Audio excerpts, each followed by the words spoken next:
Praise be Jesus Christ and Mary Immaculate. Welcome to this third Sunday of Advent, Gaudete Sunday, our Sunday of joy. We're going to read from the Gospel of Matthew, chapter 11, verses 2 to 11. My brothers and sisters, John the Baptist is back at the center, and he comes with a question. There is a very human question at the center of today's gospel, a question that most humanity asks themselves, including myself, I must admit, especially during these last few weeks of recovery. John the Baptist, the prophet of fire and courage, the one who prepared the way for the Messiah, is now sitting in a dark prison cell all by himself. And from that darkness, he sends a question to Jesus. Are you the one who is to come, or should we look for another? It is a question born from both disappointment, confusion, and pain. John expected a Messiah who would bring judgment, a strong and decisive hand of God. He imagined a Messiah, a Jesus, who would separate the good from the wicked, who would strike down injustice with force. But what does he hear instead about Jesus? He doesn't come to condemn. He doesn't come with violence. He doesn't come with punishment. What he hears about Jesus is totally the opposite. He hears that Jesus is healing, that Jesus is forgiving, that Jesus is raising up the broken, healing lepers, gathering sinners, eating with the outcast. He hears that Jesus is doing just the opposite of what they expected from the Messiah. And John wonders, is this really the one? Perhaps many of us understand John more than we admit. Perhaps we are more like John than we want to admit. Advent is full of expectation, but our expectations of God can become small, rigid, or shaped by fear. Sometimes we want God to come into our lives with power, to solve all of our issues, all of our problems, and to do it quickly, to punish what is wrong, to gift what is good, to fix the world with one strong act. And yet Jesus comes quietly. He comes gently. He comes with mercy that seems too generous, too patient, too slow for our own pace. Just like John, we sometimes ask, Lord, why aren't you doing what I thought you would do? Lord, why aren't you doing what you're expected to do? Lord, why don't you behave like what we think God should behave like? Why don't you act faster? Why don't you remove the suffering immediately? Why don't you get rid of all the bad people in the world? Advent invites us to confront this holy tension, because God comes, but no, not always in the way that we imagined. Jesus sends a message back to John. Pay attention to what you see.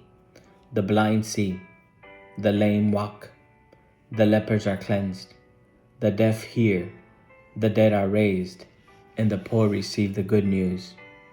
He's quoting Isaiah the prophet, but notice that there's something crucial, that in the list of what the actions of the Messiah of Isaiah includes the day of vengeance of God, of punishment for sinners. Jesus leaves that part out. He has no part in violence. He has no part in vengeance. He has no part in violence. In other words, the Messiah's work is not destruction, but restoration. Not punishment, but possibility. Not condemnation, but compassion. Jesus brings a kingdom where mercy is stronger than judgment. And that is exactly what many people, especially religious people, find hard to accept. Jesus finishes with a beatitude that appears nowhere else in the gospel. Blessed is the one who is not scandalized by me. Scandalized by what? Not by miracles, not by teachings, not by power. People are scandalized by God's mercy. A mercy that reaches those who don't deserve it, that welcomes people who haven't repented yet, that He loves before correcting. This is the God that John must discover in prison, and this is the God that we must discover in our darkness. And sometimes, my brothers and sisters, this is the God we must discover in our own prisons, the places of fear, darkness, disappointments, sickness, or confusion in our lives. Then Jesus praises John. Among those born among women, no one is greater than John. And yet he says the least in the kingdom of heaven is greater than he. Why? Because John announced the kingdom, but he does not live in it himself. He prepares the road, but he does not walk the way of mercy that Jesus comes and he offers.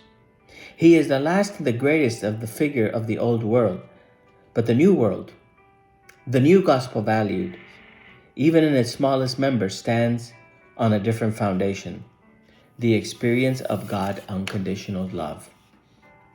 This, brothers and sisters, is the heart of Advent, that God comes to us not as we expect, but as we need. He comes not to punish, but to heal, not to divide, but to gather, not to shame, but to restore. Jesus tells John's disciples, "Go and tell him what you see." Today, Jesus says the same to us. Open your eyes. Pay attention. Look for the small and concrete signs of a new life around you. Where is someone being healed today? Where is someone being comforted? Where is forgiveness happening? Where is a burden being lifted? And where is hope being reborn? These are the places where Christ is already at work. This week, let us carry John's question in our hearts.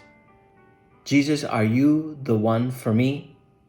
And let us listen to Jesus' gentle response. Look at the life that I am bringing in your heart, in your family, in your community. I am already here, and I am still coming. God bless you.